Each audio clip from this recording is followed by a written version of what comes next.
அனைத்து நண்பர்களுக்கும் வணக்கம். உங்கள் ஆஸ்ட்ரோ பழனிசாமிகள் பேசுகிறேன். இந்த காணொளியில் மேஷம் ராசிக்கு ஏப்ரல் மாதம் எப்படி இருக்கும் என்பதை பற்றி பொது பலனாக பார்க்கலாம். இந்த ஏப்ரல் மாத கிரக நிலைகளை முக்கியமாக பார்க்கும்போது ராசியாதிபதியாக வரக்கூடிய செவ்வாய் சனியோடு சேர்ந்து பூரட்டாதி 1ஆம் பாதத்தில் ராசிக்கு 11ஆம் பாவகத்தில் இருக்குது. ஸோ செவ்வாய் சனி சேர்க்கை. தொழிலில் ரொம்ப ஹார்ட் ஒர்க் பண்ணுவீங்க, தன்னை நிரூபிக்கிறதுக்காக நிறைய போராடுவீங்க. ஆனால் சில நேரங்களில் நிராகரிக்கப்படலாம். உங்களுடைய வேலையை மற்றவர்கள், குறிப்பாக மேலதிகாரிகள் நிராகரிக்கப்படலாம். சில மன அழுத்தங்கள் ஏற்படும். அதனால் ஒர்க் ப்ரெஷர் இருக்கும். இந்த சனியும் செவ்வாயும் சேர்ந்து 11ஆம் பாவகத்தில் இருக்கும்போது நல்லா தெரிஞ்சவங்க, உங்கள் கூட இருக்கவங்க நேசிக்கக்கூடியவராகவே இருப்பார். அவங்களால மன வருத்தங்கள் வரும்.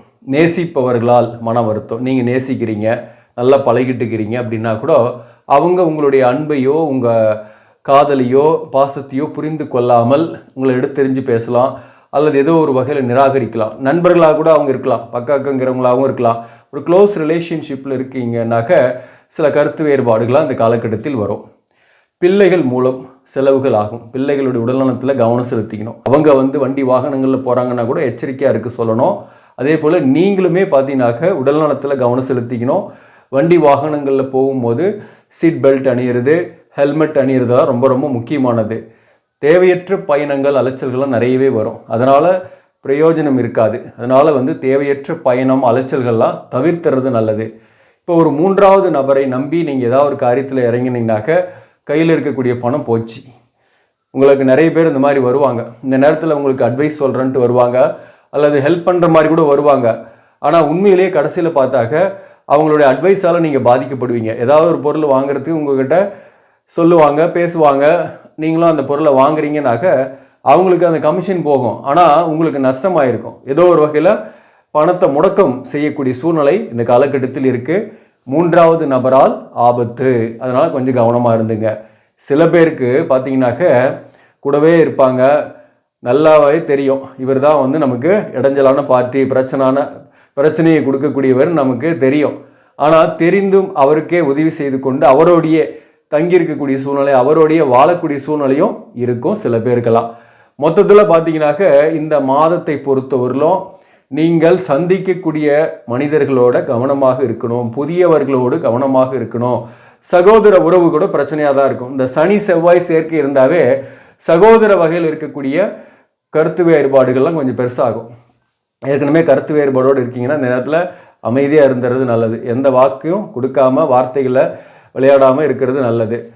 குறிப்பாக பார்த்தீங்கன்னாக்க இந்த 11ஆம் பாவகம் என்பது அபிலாஷைகளை குறிக்கக்கூடிய இடம். இந்த அபிலாஷைகளை குறிக்கக்கூடிய இடத்துல சனியும் செவ்வாயும் சேரும்போது நீங்கள் உங்களுடைய ஆள் மனசில் இருக்கக்கூடிய லட்சியங்களை அடைவதற்காக போராடுவீங்க, தன்னை நிரூபிக்கிறதுக்காக போராடுவீங்க, செயல்படுவீங்க. ஆனால் அவையெல்லாம் தள்ளி போயிட்டு இருக்கோம். முயற்சி தடைகள் இருந்துக்கிட்டு இருக்கோம். வெற்றி என்பது கிடைப்பதில் தாமதம் ஏற்பட்டு கொண்டிருக்கோம். வேலை பார்க்கக்கூடியவர்களாக இருக்கீங்க அப்படின்னா கூட இந்த நேரத்தில் ஒரு இடமாற்றத்துக்கு முயற்சிக்க வேண்டாம். புதிய இடமாற்றம் தேடினாலும் கிடைக்காது. இருக்கிற வேலையிலையும் கொஞ்சம் டென்ஷன் இருக்கும், டிப்ரெஷன்லாம் இருக்கும். ஆனாலும் இருக்கிற வேலையை விடாமல் இருக்கிறது நல்லது. திடுதிப்புன்னு வேலை போயிடுதுன்னா கூட கவலைப்பட தேவையில்லை. இந்த 1 மாதம் கழித்து நீங்கள் வேலை தந்தீங்கன்னா வேலை கிடைச்சிரும். அதே போல் சில பேருக்கெல்லாம் புதிய வாய்ப்புக்காக தேடுறீங்க. ஆல்ரெடி எனக்கு வேலை இல்லை, நான் வேலை தேடிட்டே இருக்கிறேன், எனக்கு கிடைக்கல அப்படின்னாக்க இந்த மாதமும் முயற்சி பண்ணுங்கள். முயற்சி நிறுத்தக்கூடாது. அதாவது முயற்சியை நிறுத்துறதுன்றது மூச்சு நிறுத்துறதுக்கு சமம். அதனால் தொடர்ந்து முயற்சி பண்ணுங்கள். உங்களுக்கு ஆஃப்டர் த குரு பயிற்சிக்கு அப்புறம் உங்களுக்கு வேலை வாய்ப்பு நன்மையாகவே அமையும். இப்போதைக்கு உடல்நல விஷயத்தில் கவனம் செலுத்திங்க. இப்போது இங்கே பார்த்தீங்கன்னாக்க கிருத்திகை நட்சத்திரம், பரணி நட்சத்திரம், அஸ்வினி நட்சத்திரம் இருக்குது. இப்போ அஸ்வினி நட்சத்திரத்தில் இருப்பவர்களுக்கு பார்த்தீங்கன்னாக்க குறிப்பாக இந்த திருமணம் ஆகாதவர்களுக்கு திருமணம் வருமா அப்படின்னாக்க வந்தாலையும் செட் ஆகாமல் தள்ளி போயிட்டு இருக்கும் இந்த காலகட்டத்தில்.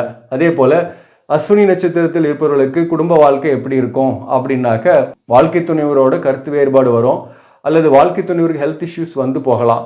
அதனால் அஸ்வினி நட்சத்திரத்தில் இருப்பவர்களுக்கு திருமண வாழ்க்கையில் இந்த மாதத்தை பொறுத்தவரையிலும் சமாதான கொடியை எடுக்கிறது தான் நன்மை. சமாதானமாக போயிடுறது தான் நல்லது. இந்த மாதத்தை பொறுத்தவரையிலும் எதுவுமே பெருசாக நீங்கள் அழட்டிக்காமல் இருந்தீங்கன்னாக்க திருமண வாழ்க்கை அஸ்யூஷுவலாக இருக்கும். கொஞ்சம் ஏதாவது எமோஷனல் ஆகிட்டு நீங்கள் ஏதாவது பதிலுக்கு சொன்னீங்கன்னாக்க தான் பிரச்சனையே அதிகமாகும். பிரிந்திருக்கக்கூடிய கணவன் மனைவி அஸ்வினி நட்சத்திரத்தை பொறுத்தவரையிலும் இந்த நேரத்தில் ரொம்ப கவனமாக இருக்கணும். வழக்கு வம்பு பிரச்சனைகள்லாம் வரும். அதனால் அதில் ஈடுபடாமல் கொஞ்சம் தள்ளி இருங்க. அதில் தானாக போய் ஈடுபடும் போது அது வந்து உங்களை லீட் பண்ண ஆரம்பிச்சிடும். அப்போ வழக்கு பிரச்சனையோடையே போயிட்டு இருக்கிற மாதிரி இருக்கும். அதே பரணி நட்சத்திரமாக இருக்குது அப்படின்னா வெளிப்படையாக நீங்கள் பேசுகிறதுனாலேயே இந்த வேலை பார்க்கக்கூடிய இடத்துல சில பிரச்சனைகளுக்கு உள்ளாகக்கூடிய சூழ்நிலைலாம் இந்த காலகட்டத்தில் ஏற்படும். அதே போல் பார்த்திங்கன்னா உடல்நல விஷயத்தில் கொஞ்சம் கவனமாக இருங்க. ஹெல்த் இஷ்யூஸ் வரக்கூடிய வாய்ப்பு உண்டு. வண்டி வாகனங்களில் போகும்போது நீங்கள் தான் ரொம்ப ரொம்ப கவனமாக இருக்கணும்.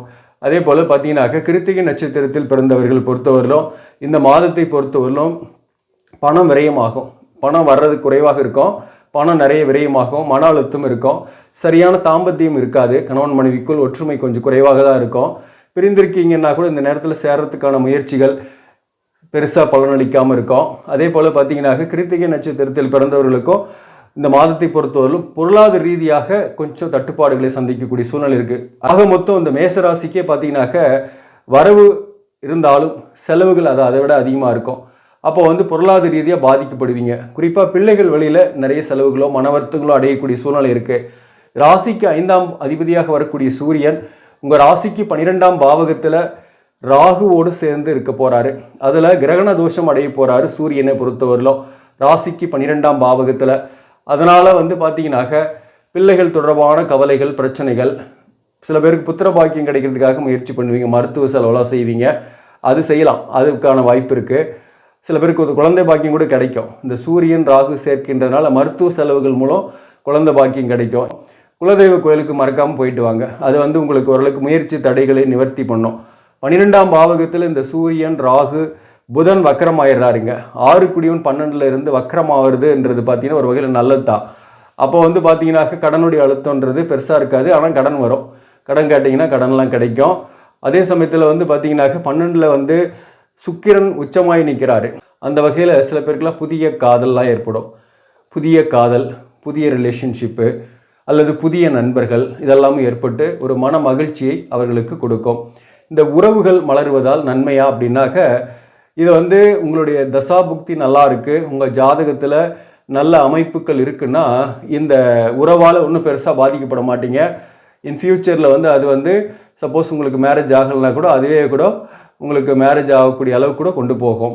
சில பேருக்கு வந்து அப்படி இருக்காது, ஜாதகத்தில் தசா புக்தி சரியில்லாமல் இருக்கும் அல்லது அவர்களுக்கே தோஷங்கள் இருக்கும், தார தோஷம் கலஸ்தர தோஷம் மாதிரி இருக்குது. அப்படின்னா தான் உறவு ஏற்படுறதுனாலையும் அதையும் விட்டு பிரிந்து போகக்கூடிய ஒரு சூழ்நிலையும் அதனால் ஒரு மன அழுத்தத்தை ஏற்படுத்தக்கூடிய சூழ்நிலையும் சில பேருக்கு ஏற்படும். குரு பகவான் ராசிரியே இருக்கிறதுனால ஒரு அலைச்சல்கள் பயணங்கள் இதெல்லாம் உங்களுக்கு இருந்துகிட்டு இருக்கும். தொழிலில் பொறுத்தவரையிலும் பார்த்தீங்கன்னாக்க பணம் வந்தாலும் கையில் தங்காத அளவுக்கு செலவுகளை ஏற்படுத்தும். மாதத்தை பொறுத்தவரையிலும் வழக்குகள் கூட சில பேருக்கு வரக்கூடிய வாய்ப்பு உண்டு, வம்பு வழக்கு. அதனால் வார்த்தைகளில் கவனம் செலுத்திங்க. இப்போ புதுசாக எதுவும் கேஸ் போடலாமா அல்லது போலீஸ் ஸ்டேஷன் போகலாமா வக்கீலை பார்க்கலாமான்னு இப்போதைக்கு தவிர்த்துருங்க. அது ரொம்ப ரொம்ப நன்மையை கொடுக்கும். ஏன்னா வீடு கொடுத்தவன் வக்கரமாகி 12ஆம் பாவகத்தில் இருக்கிறாரு. ஸோ அப்போ வந்து ஏதோ ஒரு சூரியன் புதன் சுக்கிரனோட பார்வையில் 6ஆம் பாவகம் இருக்கிறதுனால கண்கள் தொடர்பான பிரச்சனைகள், வயிறு சம்பந்தமான பிரச்சனைகள், அதே போல் மூக்கடிப்பு, சைனஸ்ஸு, மன அழுத்தம், தூக்கமின்மை இதெல்லாம் இந்த காலகட்டத்தில் வரக்கூடிய வாய்ப்பு உண்டு. அதனால் உடல்நலத்தில் கவனம் செலுத்திக்கணும். பரணி நட்சத்திரம், அஸ்வினி மற்றும் கிருத்திகை நட்சத்திரத்தில் இருப்பவர்கள் எல்லாருமே உடல்நலத்தில் கவனம் செலுத்திக்கணும். ஏப்ரல் 14ஆம் தேதியிலிருந்து சூரியன் உங்கள் ராசிக்கே வந்துடுறாரு. கோபம், டென்ஷன், ஒரு நேர்மையான கோபம் உங்ககிட்ட இருக்கும். ஒரு நேர்மையான கோபத்தை, அதாவது ஒரு பர்ஃபெக்ஷனை எதிர்பார்ப்பீங்க. தனக்கு கீழே பணிபுரியவங்ககிட்டையும் சரி அல்லது தன்னுடைய குடும்ப உறவுகளோடையும் சரி ஒரு பர்ஃபெக்ஷனை எதிர்பார்க்கறதுனால சில மனக்கசப்புகளும் இந்த காலகட்டத்தில் வரும். அதாவது டென்ஷன், கோபம் வேறு ஒன்றும் இல்லை, அதுதான் கொஞ்சம் குறைச்சிக்கணும். ஷேர் மார்க்கெட் போன்ற இடங்களில் ஈடுபடலாமான்னாக்க மாதத்தோட பிற்பகுதியில் ஏப்ரல் 14ஆம் தேதிக்கு பிறகு மார்க்கெட் வந்து கரெக்ஷன் முடிஞ்சு மீண்டும் வந்து நல்ல ஒரு முன்னேறக்கூடிய சூழ்நிலையில் வரும் இந்த மாதத்தோட இறுதியில். அப்போ நீங்கள் வந்து ஷேர் மார்க்கெட்டில் நீங்கள் இன்வெஸ்ட்மெண்ட் பண்ணலாம், ஈடுபடலாம். உங்கள் சுய ஜாதகத்துலேயும் புதன் நல்ல நிலையில் இருந்தாக, நல்ல தசாபுக்தி நடக்குதுனாக நீங்கள் ஈடுபடலாம். பொதுவாகவே இந்த மாதத்தில் நம்ம சொல்லக்கூடிய அறிவுறுத்தல் என்னன்னாக்க, நீங்கள் அவசரப்பட்டு எந்த ஒரு முடிவும் எடுக்காமல் இருக்கணும். கோபம், டென்ஷனில் எந்த ஒரு முடிவு எடுத்தாலையும் அது பாதிக்கும். புதியவர்களை நம்பி நீங்கள் ஏதாவது ஒரு காரியத்தில் இறங்கினீங்கனாக்க பண இழப்போ மன கஷ்டங்களோ ஏற்படக்கூடிய வாய்ப்பு மிக அதிகம்.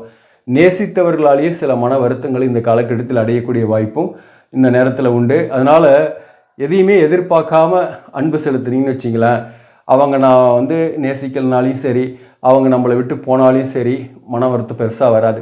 இந்த மாதத்தை பொறுத்தவரை நீங்கள் வழிபட வேண்டிய தெய்வம் எதுன்னாக்க, செவ்வாய்க்கிழமைகளில் நவகிரகங்கள் இருக்கக்கூடிய செவ்வாய் பகவானுக்கு நீங்கள் வந்து விளக்கு ஏற்றி வச்சு வேப்பெண்ணெய் ஏற்றி வச்சு நீங்கள் ஒரு 9 சுற்று சுற்றிட்டு வரலாம். செவ்வாய்க்கிழமையில் சுமங்கலி பெண்களுக்கு துவரம்பருப்பு தானம் செய்யலாம். பழனி முருகனை வேண்டிக்கலாம். பழனி முருகன் கோவிலுக்கே கூட போயிட்டு வரலாம். அதே போல் இந்த காலகட்டத்தில் கந்த சஷ்டி கவசம் படிச்சுட்டு வரலாம். இந்த ஹெல்த் இஷ்யூஸ்லாம் இருக்கிறவங்க, திருமண வாழ்க்கையில் பிரச்சனையோடு இருக்கிறவங்க, இன்னும் சரியான வரன் அமையாமல் திருமணமே ஆகாமல் இருக்கிறவங்க, இந்த பரிகாரம்லாம் நீங்கள் செஞ்சுட்டு வாங்க. முக்கியமாக முருகப்பெருமான வழிபாடு செய்யுங்க. சஷ்டி திதியும் செவ்வாய்க்கிழமையும் ஒன்றா வர்ற நாளில் முருகன் கோவில், குறிப்பாக பழனி முருகன் கோவிலுக்கு போயிட்டு வேண்டிட்டு வாங்க. மேரேஜ் ஆகணும்னு உங்களுடைய நேர்த்தி கடனை நீங்கள் நிறைவேற்றுறீங்கன்னா நிச்சயமாக முருகன் உங்களுக்கு திருமணம் ஆகலைன்னா திருமணத்தை பண்ணி வைப்பார். கவலையப்படாதீங்க. அதே போல் தான் மற்ற விஷயத்துக்கும் வேலை சரியாக அமையலைனா கூட நீங்கள் பழனி மலைக்கு போயிட்டு வரலாம். நன்மைகளை கொடுக்கும். மேஷராசியை பொறுத்தவரை பழனி மலைக்கு நீங்கள் போயிட்டு வர்றது அடிக்கடி நன்மைகளையும் முன்னேற்றத்தையும் கொடுக்கும். இதை பற்றி நம்ம வீடியோக்கெல்லாம் கூட நிறைய பண்ணியிருக்கிறோம். ஆக நண்பர்களே, இந்த பதிவு உங்களுக்கு பிடிச்சிருந்தாக லைக் பண்ணுங்கள். இதை மற்றவர்களுக்கும் ஷேர் பண்ணுங்கள். இன்னும் நம்ம சேனலை சப்ஸ்கிரைப் பண்ணாமல் பார்க்குறவங்க சப்ஸ்கிரைப் பண்ணி கண்டினியூ பண்ணுங்கள். இதன் மூலம் உங்களுக்கு ஒரு சரியான ஜோதிட தகவல்களும் ஆன்மீக தகவல்களும் கிடைக்கும். நன்றி, வணக்கம்.